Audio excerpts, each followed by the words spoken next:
কোম্পানির আমরা যাই যে আঙ্গরের দাবিটা মাইনা যাক তাই বাইরের লুক দিয়া রংবাস লুক দিয়া আঙ্গরে মারতাছে। আমার এক মহিলা বোনকে ও নিরুহভাবে মারছে, ও বাড়ি মারছে, ফাঁস দিয়ে আয়া বাড়ি মারছে, আর আমার শার্টের রদ দিয়ে বাড়ি দিছে, আর ওই আমার বুতাম টান দিয়েছিলেন। জি জি, আমার গায়ে রক্ত, আমারও মারছে। আমি করি নাই, কিন্তু আমার মহিলা করে কেলে কি মারলো, আমরা মহিলার গায়ে কেন হাত দিল, এটার আমরা বিচার চাই। আমরা হাই ফ্যাশনের লোকজনরা মারামারি করছে এই ফকরুদ্দিনের লোকেরা। আজ আবারও শ্রমিকদের আন্দোলনের মুখে উত্তপ্ত হয়েছে গাজীপুরের পোশাক শিল্প কারখানা। আমি এই মুহূর্তে আছি গাজীপুরের শ্রীপুর উপজেলার গড়গড়িয়া মাস্টারবাড়ি এলাকায়। এখানে মেঘনা গ্রুপের 4টি প্রতিষ্ঠান রয়েছে। সেখানে হাই ফ্যাশন নামে একটি কারখানার শ্রমিকরা তারা বিভিন্ন দাবিতে এখানে প্রতিষ্ঠান থেকে বেরিয়ে আসে এবং যারা কর্মরত রয়েছেন, যারা আন্দোলন করছেন, তাদের সাথে আমরা কথা বলেছি।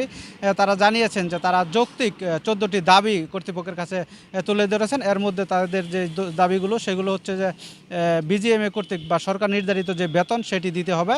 তাছাড়া তারা বলেছেন যে তাদেরকে যেই নাস্তা দেওয়া হয় সেটি অত্যন্ত নিম্নমানের এবং সময় পেরিয়ে যাওয়ার পর তাদেরকে নাস্তা দেওয়া হয়। তারা আরও জানিয়েছেন যে এই কর্মক্ষেত্রে নারী পুরুষের একটা বৈষম্য রয়েছে, সেখানে নারী শ্রমিক বেশি নেওয়া হচ্ছে এবং পুরুষ শ্রমিক কম নেওয়া হচ্ছে। তাদের দাবি হচ্ছে যে পুরুষ শ্রমিকের সংখ্যা বাড়াতে হবে।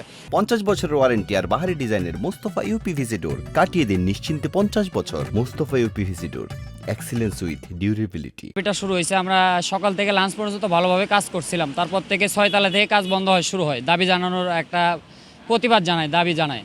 সেই দাবির থেকে আমাদের 14টা দাবি উপস্থাপন করা হয়েছে তাদের কাছে, ম্যানেজমেন্টের কাছে। সেখানে প্রথম নাম্বার দাবি ছিল যে ছেলে নিয়োগ বাড়াইতে হবে, ছেলেদেরকে বাড়াইতে হবে। দ্বিতীয় নাম্বার দাবি ছিল আমাদের হাই ফ্যাশনে 2জন ম্যানেজার আছে, একজন জিএম আছে, সেটা হলো অ্যাডমিন জিএমকে বের করে দিতে হবে, হাই ম্যানেজারকে বের করে দিতে হবে। কারণ তারা আমাদের উপরে অনেক অত্যাচার ও জুলুম চালায়। এই কারণে আমরা দাবি জানাইছি তাদেরকে বের করে দিতে হবে। তারপরে আমাদের মেডিকেল ছুটি কাটাইলে আমাদের হাজিরা বোনাস কেন থাকবে না, হাজিরা বোনাস 1000 টাকা করতে হবে।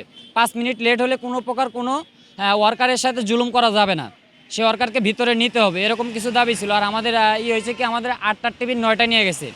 9টায় নিয়ে যাওয়ার পরে সেই টিফিনগুলো আমরা 9টাও ঠিক মতো পাই না, হয় কলা দিলে রুটি দেয় না, রুটি দিলে কলা দেয় না, এরকম একটা অবস্থা। সারাদিন শ্রমিকরা কাজ করার পরে একটা হয়রানির শিকার হয়, পেটে ক্ষুধা রেখে অনেকটাই কষ্ট দুঃখ প্রকাশ করে, কিন্তু তারা কখনো এই শ্রমিকদের দুঃখ প্রকাশটা বুঝেনি কখনো।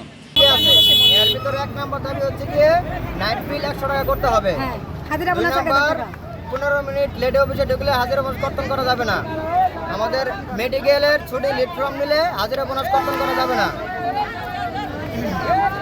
আর আমাদেরকে যদি কেউ অফিসের লোক বের করতে চায় তাহলে 3 মাস 13 দিনের বেতন দিয়ে বের করতে হবে। তাদের এই আন্দোলনের ফলে যাতে কেউ চাকরি হারা না হন এবং তারা এই আন্দোলন করার কারণে যাতে চাকরিচ্যুত না করা হয় সেই বিষয়টি যাতে কর্তৃপক্ষ দেখে, এই বিষয়টি তারা জানিয়েছেন। আরেকটি বলছেন যে কোনো শ্রমিক যদি ছাঁটাই করতে হয় তাহলে সেই ছাঁটাইয়ের পূর্বে তাদের যে 3 মাস 13 দিনের যে বেতন সেটি পরিশোধ করে তাদেরকে ছাঁটাই করার জন্য একটি দাবিও তারা জানিয়েছেন। তো এই মুহূর্তে এই ছিল গাজীপুর থেকে পোশাক কারখানার সর্বশেষ পরিস্থিতি।